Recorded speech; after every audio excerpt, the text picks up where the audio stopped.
all the queer superheroes out there, and welcome to yet another Gay Superhero episode right here on YouTube with myself, MonD, the Gay Superhero. And I always tell people, as a community, we are very talented. We are musicians, we are actors, we are entrepreneurs, we're everything amazing. We're really kind of just occupying different kinds of spaces. And today my guest is none other than the self of thy, Fresh by Caddy. You know, who's a musician and actor and, influencer, presenter. He does them all. Caddy, welcome, my baby. Thank you so much. It's so good to be here. Right? I can't believe I'm interviewing a presenter. It's always so nerve-wracking. Yo. Okay. You are so heavy on my chair. Okay, fine. Yo, I've gained a couple of pounds, guys. Please. No, I think you look great. I really think you look great. Thank you for having me. It's a pleasure, baby. Finally. Yo, Right? I've been longing to be here. Yeah, no, it's been a long time. Yo. Wow. We also need to mention that the last time we had this, Yo. it was a bit tense. Don't even mention that. Don't even mention that.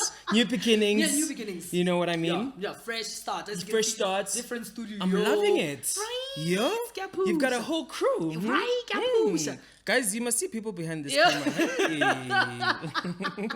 All right, so listen, Caddy, I always start off the interview by asking people how they identify and what their pronouns are. I often start off the show by saying, hi, my name is MonD. I identify as a gay queer man. My pronouns are he, him, they, them, and they. Yeah. So how do you identify? Gay man, he, him, his. Yeah. Yes. That's it. That's it. All right. So I'm going to go back to the beginning of this conversation. And I think it's so amazing because also this interview will also be a learning process for me too about you. Sure. You know, I want to go back to the earlier stages when you became aware of your identity as a person. Yeah. You know, and I think I want to find out like your lived experience when you were like younger. What was it like actually? Yeah. Sure. So I'm going to start from where it started, right? Yeah. Okay, cool. Yeah, I get tired of telling the story, but I mean, the story is so special to me because that's where everything began. Yeah. So in high school, my surname is TSOTESTI, right? So in my high school, we used to sit in alphabetical order. Yeah. So I was always the last person, you know, and yes. sometimes I'd sit alone because there's no one else, you know, and my tables are always in pairs, right? Okay, in middle of school, this was in grade 11, right? This new boy comes to my school out of nowhere. Starts second term. Okay, cool. First day, pulls up. I'm like, okay, cool, gent, you know, sits next to me because I don't have anybody else, you know, last one on the alphabet, you know what I mean? Cool, we chill. First day was cool, you know, hey, what's up? Are you good? I'm Caddy. Well, Patrick was my name in high school. I know. What? I can't believe I just said that. But I'm speaking my truth. Yeah, speaking your truth, baby. Okay, sharp, first day, meet homie, then second day he pulls up, yeah, bro. Then I start picking up his scent. Where I'm like, okay, now I'm aware of how he smells. Yeah. Sharp. 1 week passes, the second week he comes through to school. Now this is like an everyday thing where I'm like bumping into him, I'm seeing him every day, sitting next to me, register class. And then I start having this thing of where I look at him different, you know? Okay. I look at him in the same way I would look at a girl. Yeah. And how old are you at this time? Like grade? I was grade 11. Grade 11, Okay. how old was I? You're like 17. 17. Yeah. I think it was, 17. 16, 17, somewhere yeah. like that, yes. Okay, sharp, okay, Yandlula, second week, you know, I start looking at him in a very different way now. I'm like, okay, this gent. I'm start like analyzing features. Now I'm starting to see he's got nice eyes. You know, I'm like, actually, this homie's got nice eyes, you know? Oh, he smells great. Oh, he walks different. You know, I like his walk. And then I started developing emotions. I started like fantasizing about kissing him. Oh, wow. And I was like, I didn't like how it felt because where I come from, usually if you were gay, you're very flamboyant. You know, out there and you bongas feet, you understand? So in my head, I'm like, no, why am I feeling like this? Because I'm not flamboyant at first because, you know, I'm dating girls. Yes, so what is this? Yes. So I'm like, maybe it's just the stage, you know, I'm going to get over it because it's just the new person in school, you know, because okay, I move on. The third week comes where I'm just like, actually, I like this guy, you know? Now, when he comes to school and sits next to me, I become nervous. I'm like, okay, what is he going to say? Bagabole guy sharp now. I'm like, okay, cool. Now, this is nerve-wracking. Here's the sharp now. Yeah. You know, and then I was like, okay, cool. I think I have feelings for this homie. I mean, there was a time where I didn't go to school and I was emotional. Oh, I was okay. literally crying. I was like, I don't like how he makes me feel.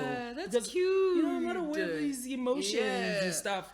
And then I think from there, that's when I knew, it's okay, cool. I think I actually have a thing for guys. For guys, yeah. And then the rest is history. It's history. The rest is history, y'all. Yeah. But I think that's amazing. I think it's amazing how just like something can just be presented into our lives and change our whole entire perspective. And I think, or not actually change our entire perspective, but awaken something in us that has always been there that we didn't know was there. You know? And I always tell people, you never know in this life thing with your experience and where a person can go. You know, you really, really, really never know. All right, I want to ask you about like the moment you then became aware. You know, when did you share your particular identity with your family? Like whether it's your mom or your whatever, and when did you think like... So firstly I lived with my cousin who was gay, and he taught me all the things, you know, like the tops, the bottoms, the rest, the lubes and all of that. Yes. Yeah. So he knew, but he was a far cousin also, because my family is all the way in the East Rand, yeah. So there was a time where I was in a relationship with this guy, and we lived together. So I had invested my emotions, and I'd fully accepted myself. Okay, cool. I'm a queer boy, and I like boys, and I'm gonna live with this guy, and I'm gonna, you know, sacrifice so many things, and I'm just gonna put my all in it. Yeah. And I remember we had a fight. After the fight, I called my mom. I was like, Mom, I'm fighting with my boyfriend, and I'm very emotional right now, and I feel like killing myself because you know. And I remember there was a pause in the phone call. My mom was like, "No, lungisani zinto," and that's how I actually told my parents. That's it. I never sat down with my parents. I'm like, Mom, I don't expect to my coach. No. I was just like, Mom, I'm fighting with my boyfriend, and this is what's going on. Yeah, and from there she knew. She kept on asking me a couple of questions where she's like, "So, Thando mantombazana or Thando bafana?" Yeah. I'm like, "Well, I'm Thando bafana." Yeah. I mean, I think we're established this over the phone call. Don't be like awkward now. You know, like we over this, Mom, right? It's not gonna be like a whole lengthy chat. Yes, and you know how family is. What you do, Mama's gonna tell the sister, the aunt, and then next thing you come home, and then it's like so, you know how family is. Yeah, very invasive. Yeah. I know. But I'm glad that your mom was very receptive to it in that sense, you know. And also, I never feel the need that people have to come out and say, you know, we often have this conversation, it's like, why? Straight people don't have to do it. We don't have to do it. Exactly. Nobody should feel inclined to want to come out in some way or another because it's your own decision in terms of how you get to live and navigate through life, you 100. know. I think it's amazing. I want to talk about prejudice. And I think prejudice is something that we often talk about, you know, whether it be bullying or social media or cyberbullying. You know, any kind of bullying that you tend to get to experience as a queer person living. Have you ever experienced any kind of prejudice? Yeah, I mean, a lot. I mean, I've experienced it for my friends because, I mean, when I started coming out, I had to tell my friends because those are the people that were around me, you know? I don't want them to be feeling awkward. But say, we're at a club and I'm like, no, not that Han. Yeah. That Jen. You know what I mean? So I had to tell my friends, and at first it was weird because my friends are like, nah, dog, you can't do this. You can't be gay. That's not a thing. That's not what we're do, you know, you can't be part of our squad if you're gonna be like that, you know. So I dealt with that. That was the first thing, and I remember I had to focus on dealing with it at that point because I knew if I'm dealing with it with my friends, I have to deal with it in the outside world. So I told myself, I was like, okay, this is who I am. This is what I'm about, and I'm not gonna allow anybody to tell me otherwise. So you can't bully me. You can't tell me shit. Especially, sorry, can I swear? You can swear. This is a YouTube channel. Okay. We fucking shit up. We fucking shit up.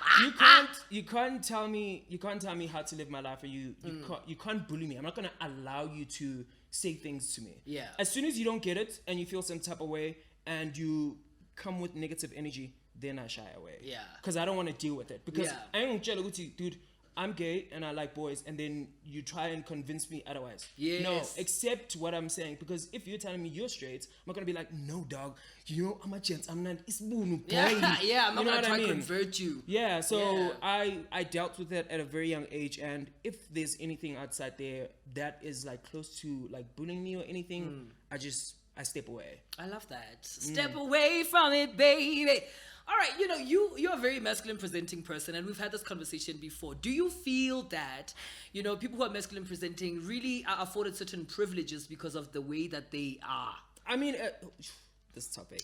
I know. I mean, sometimes it depends on where you are and what kind of energy you're surrounded with, you know? Some people feel comfortable if you're gay and you're masculine, you know, because they don't have to deal with so many things. When I say that, I mean in terms of they friends asking Guti, oh, so you're friends with Caddy, but Caddy's gay, aren't you gay? You know? Yeah. So with some other, you know, friends, they'd be like, you don't know until you ask. Yes. From a distance, you'd be like, no, I'm a chance, you know? So as a masculine person, you get away with so many things because people feel comfortable at some points. But I mean, bakhona abanye, I mean, who don't care whether you're masculine or not. You know what I mean? So it depends on the people that you're around and whether the people are educated about, you know, the different types of masculinity when it comes to queer people. Yeah, that's answer that well to the T, baby. And that's true. That's not always a very easy thing and an easy conversation to have, you know, because not a lot of people are able to bring themselves towards that. You know, to be able to say, you know, I understand that some guys out there will treat me different because I'm masculine, you know.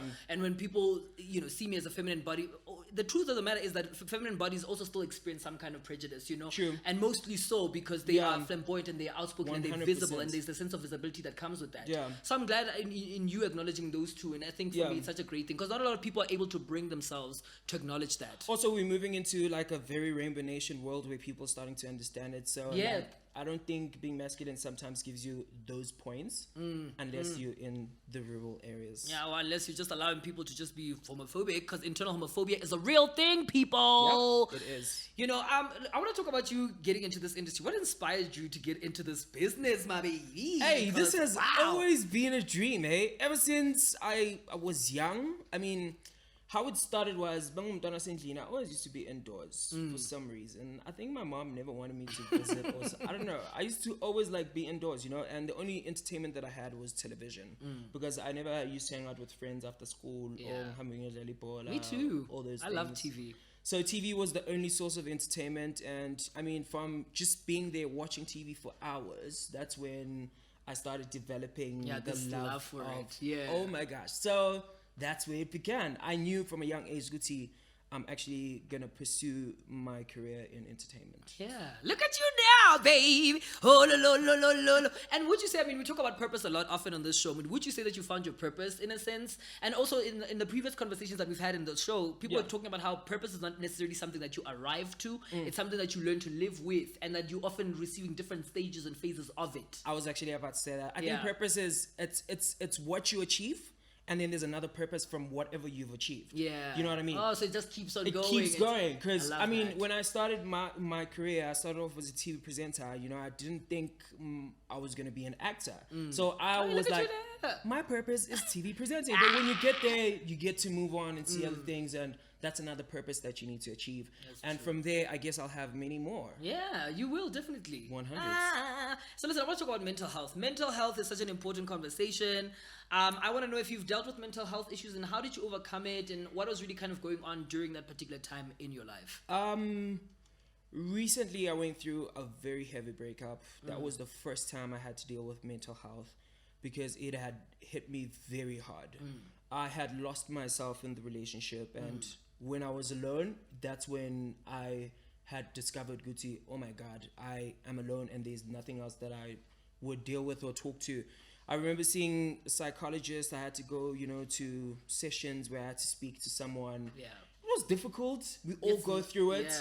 It's just that you have to find a way on how you deal with it because we all have different mental health and we're all different as people. So you just need to find your pillar of strength to overcome whatever you're going through because you will overcome it, trust me. I love that, and thank you so much for seeking help as well. I think many times, and in this industry particular, like a lot of people when they're dealing with all these things, they think that they can't get help, and they think that people will look down on them because they're this public figure, and we kind of expect you to always have it all figured out, you know? And that's not always the case. No, people need to understand because at the end of the day, we're also human. This is a job. It's something that we're passionate about. It's a career. It doesn't necessarily mean just because I'm on TV, I don't deal with these things. Yeah. And it's so wise and it's such a good thing to talk about. Yeah. Because if you don't, they're going to pile up. They're going to be so much. And you're gonna be that's when we end up when we have real mental issues where we can't work, we can't see people, we can't do anything. Yeah. We end up getting sick. Yeah. But so if you have the opportunity, just, you know, speak to someone. Yeah.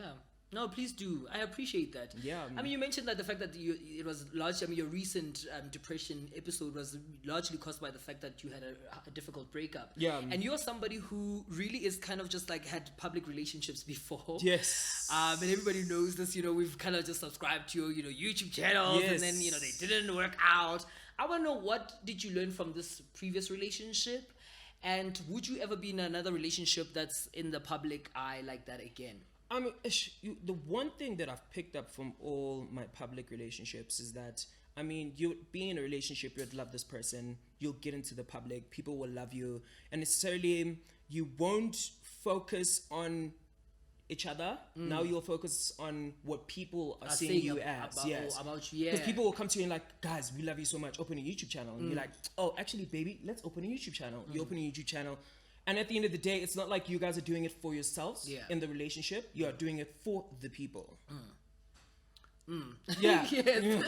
Yes. So it's always like that. So I've learned that in relationships, you know me as an influencer, and I'm always like trying to showcase my stuff on social media. I always want to put my relationship out there. It ends up not being a relationship that's between two people.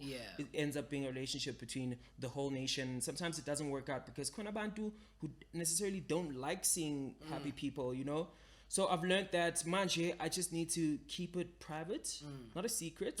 Not a secret. Not a secret. Just private. You know, just private. Don't you know, put your relationship out there. And also, I've realized that I've always been in a relationship with people who are in the entertainment industry, who are close to wanting to want. Yeah, but don't you feel like that also is a bit of a sham? Because like sometimes when you date somebody that wants to be in this industry, do you never get the feel that they're using you to get to where they want to get 100%.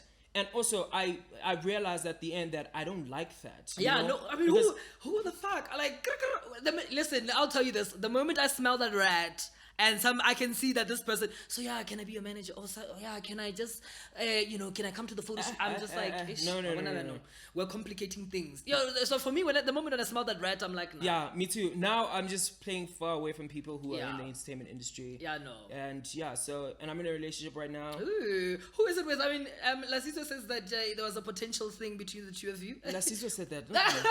So you must go and ask him what he said, not me. No, my gosh, okay, that's There's so many people who say a lot of things about me on social media, so don't believe what you read. So boy of mine, baby, fiance, we're good. He's not in the entertainment industry, and our relationship is just going strong. I'm here for it. Supporting you, baby, and you better be making him happy, because if you don't, I'm gonna come for you, girl. I'm gonna come for you because this is my brother. All right, so listen, I just genuinely think that it's so amazing just to look at how like the industry has progressed so far. Yeah, and I want to talk just about your gig at Mnet, and how did that come about? I mean, listen, I knew you as a presenter. The moment I saw you act, I was like, Caddy, what is this, child? So, how did that opportunity come about? Let me tell you what happened. Right, COVID hit us. I got retrenched on 2 of my jobs. Yeah, I did not have a job at that time. I get a call from a casting agent. They're like, so Caddy, this was The River. Chitsa Pictures calls me. The casting director calls me. He's like, we've got a role that we think would be so dope for you. Do you want to audition for it? In my head, I'm like, acting. I don't think I'm ready to go into acting right now. But I was like, you know what? I'm not Spani right now. Yeah. So let me just do it. Went for the audition. And I didn't get the role. Yeah. And from there, I think that evoked also my spirit of being an actor. And I was just like, you know what? I actually want to do this. Yeah. Started watching a lot of clips. They called me again, the same casting director was like, actually, remember you didn't get that role? But we got one that would be dope for you. Oh my God, because the universe. Yes. And then I auditioned for Legacy, and that's how I got the role. Damn, how's it been so far? It's been the most amazing thing. Oh man, it feels like Hollywood. Trust me. Feels like Hollywood. I mean, it's not even Hollywood, but it feels like Hollywood. I mean, like the way they treat us, the production, the acting, it's just a different world from TV presenting. Yeah, very. You get to like learn a lot of things. You get to go to classes. There's so many emotions that you don't know about as a person that you have to tap into. Yeah. So, hey man, it's just a crazy experience. I'm proud of you. Congratulations. Thank you so much. To many more Magunyo ones. Yes, and there's many more coming. You need to watch out. Yes. What are some of the pressures that you tend to feel within the industry? Are there any pressures that come with being in this industry?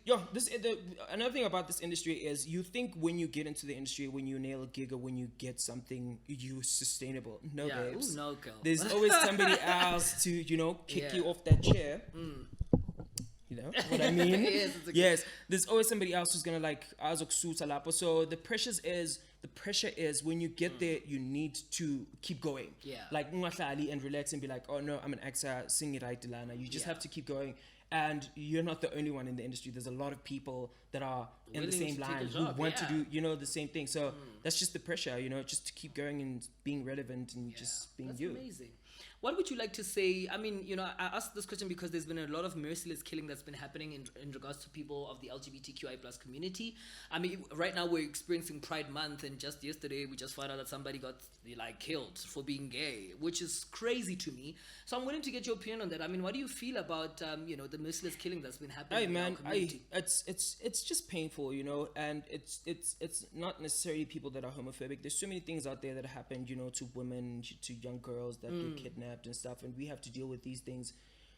We just, as a nation, need to educate one another, make sure that we keep each other safe, and just do the right thing. Yeah, it's painful, but the difference that we can make is just educate people, make sure we are also safe, knowing very well it's not safe. You can't. One day you can just walk out and be in an incident where you get raped or you get kidnapped or you get brutally violated and stuff like that. So just be safe and just protect. Yeah, and any opportunity that you get to teach somebody else about the queer nation. Yeah. The queer nation, I love the fact that you call it that. All right, we're going to be wrapping it up in about a few, but I want to ask about representation. Is there enough representation in the media industry? I mean, you play Sanelo, which is a gay character on Legacy, which I think is really, really quite remarkable in terms of making strides. I mean, Cheza Pictures has been really quite eminent in terms of pushing just that whole agenda. So, I mean, is there enough representation when it comes to LGBTQI plus people in the media industry? There is. I mean, shout out to Cheza Pictures for, writing the stories that actually tell people at home of what actually happens in the real world. I think we're getting there slowly but surely. Like Usanele being the character, that's just one step, and there's many more coming. And I've been watching TV recently, and I've seen that there's a lot of representatives of ours that are doing the thing, and it's just exciting. All right. I can't wait to see what the future has for us. Right. Listen, what would you like to say to somebody who is queer out there and who looks up to Caddy, who's like, yo, Caddy, I'm going to follow you on Instagram. Yo, I see you. Let me tell you this real quick. You got to live your best life. Don't listen to what people say. Believe in yourself. And I mean, boy, being queer is the best thing ever. Don't doubt that. Don't you dare. Right? Shout out to Caddy, guys. Caddy, I'm so proud of you, Thank you. I really am. I just think you represent a lot of people out there who also just identify with your swag and your coolness and stuff like that. And they're able to see themselves that you possess something that is queer and that they're able to identify with. And I think continue to be who you are. Thank you. And continue to just really celebrate yourself loudly. Because it's not even about people often think that we as queer people have to be activists. No. Yeah. I always say, that you owning yourself every day and waking up to choose yourself, that in itself is activism. You know, you don't have to be in the streets or holding up placards or anything, but you existing is so important for somebody else. Thank you so much. So well then exist, baby. Thank you so much. And shout out to you for giving us this space, to come through and express ourselves. It feels like home, Right? It always is a pleasure. It always is a home. All right, y'all know this episode cannot end without us playing Who Would You Chop Butter?